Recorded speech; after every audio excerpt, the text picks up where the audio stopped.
మిమ్మల్ని కోరేది 16 నెలలుగా స్వచ్ఛాంధ్ర కార్యక్రమం నిర్వహిస్తున్నాం.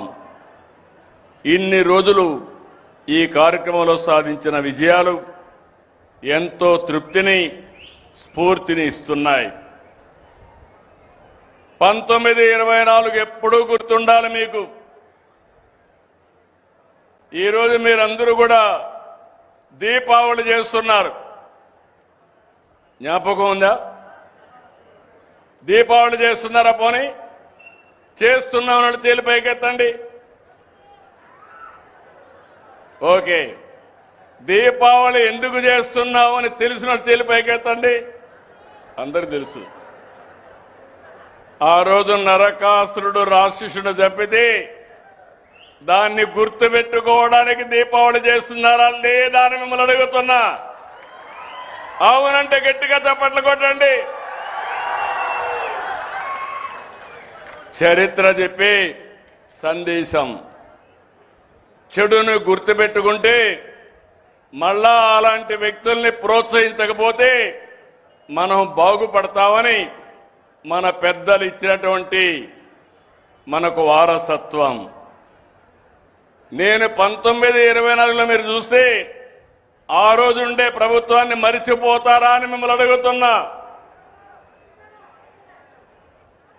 మన ఎంతంటే 86 లక్షల మెట్రిక్ టన్నులు చెత్త చెదారం ఎక్కడికక్కడ లెగసీ వేస్ట్ కింద తయారు చేశారు.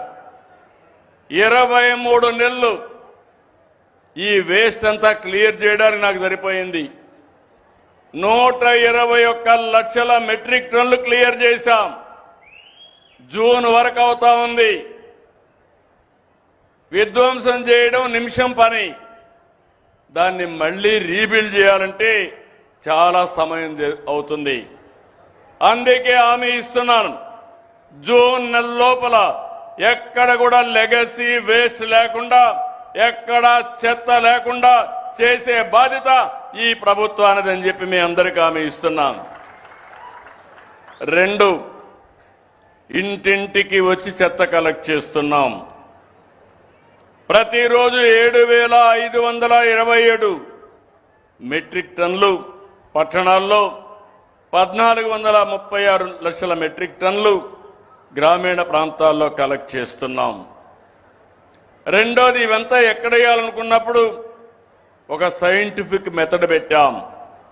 ఈరోజు మీరు చూసి చెత్త నుంచి సంపద అన్నాను. చెత్త నుంచి కరెంటు ఉత్పత్తి చేస్తున్నాం. ఇప్పటికే 2 పనిచేస్తున్నాయి. నేను ఆ రోజు ఇచ్చినట్టన్నీ క్యాన్సిల్ చేశారు. ఇప్పుడు మళ్లీ కొత్తగా 4 అవార్డు చేశాం. ఇంకొక 2 పెట్టబోతున్నాం. అంటే 8 ప్లాంట్స్ వస్తాయి. 1254 కోట్లు 1300 కోట్లతో పెడతారు. దీనివల్ల మీరు గుర్తుపెట్టుకోవాల్సింది, మీ ఊరిలో మీరు ఉత్పత్తి చేసే చెత్త కాంపోస్ట్ గా తయారు కావాలి, లేకపోతే సర్క్యులర్ ఎకానమీలో ఉపయోగించుకోవాలి. అది కూడా కానప్పుడు నేరుగా ఎనర్జీ తయారు చేసే ప్లాంట్కి పంపించాలి. ఇప్పుడు ఇక్కడ ఉంది, ఈ ఊరు నుంచి విశాఖపట్నం 1 గంట పెద్ద పెద్ద ట్రక్స్ పెట్టి అందులో కాంపాక్టర్ పెట్టి పంపిస్తే ఈజీగా పంపిస్తాం. రెండోది, చెత్త ప్రాసెసింగ్ కోసం 107 ఇంటిగ్రేటెడ్ ప్లాంట్లు పెట్టాం. చెత్త అంతా సెగ్రిగేట్ చేయడం, సెగ్రిగేట్ చేసి ఎక్కడ పంపించాలో పంపించాలి. దీనివల్ల మీరు చూస్తే రాబోయే రోజుల్లో ఎక్కడ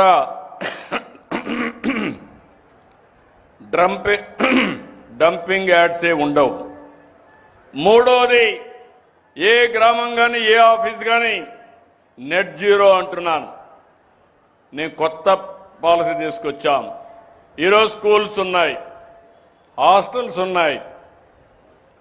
పిల్లలు అక్కడ తిని కొంత తిండి బారేస్తారు. చెత్త అంతా జనరేట్ అవుతుంది. చదువుకునే విద్యాలయాల్లో, దేవాలయాలు లాంటి విద్యాలయాల్లో చెత్త చెదారం వల్ల చాలా ఇబ్బంది వస్తూ ఉంది. అందుకే నేను నెట్ జీరో అన్నాను. ఆ నెట్ జీరోలో పిల్లలందరూ గుర్తుపెట్టుకోవాల్సింది, మీ కాలేజీ ప్రెమిసెస్లో పడిన నీళ్లు భూగర్భ జలాలుగా మార్చాలి. రెండో చెత్త చెదారం అంతా కూడా ఎక్కడికక్కడ కాంపోస్ట్గా మార్చి దాన్ని ఎరువులుగా వాడుకునే పరిస్థితి రావాలి. బయోడైవర్సిటీతో ఒక చిన్న పార్కు కూడా పెడుతున్నాం. ప్రయోగంగా ఒక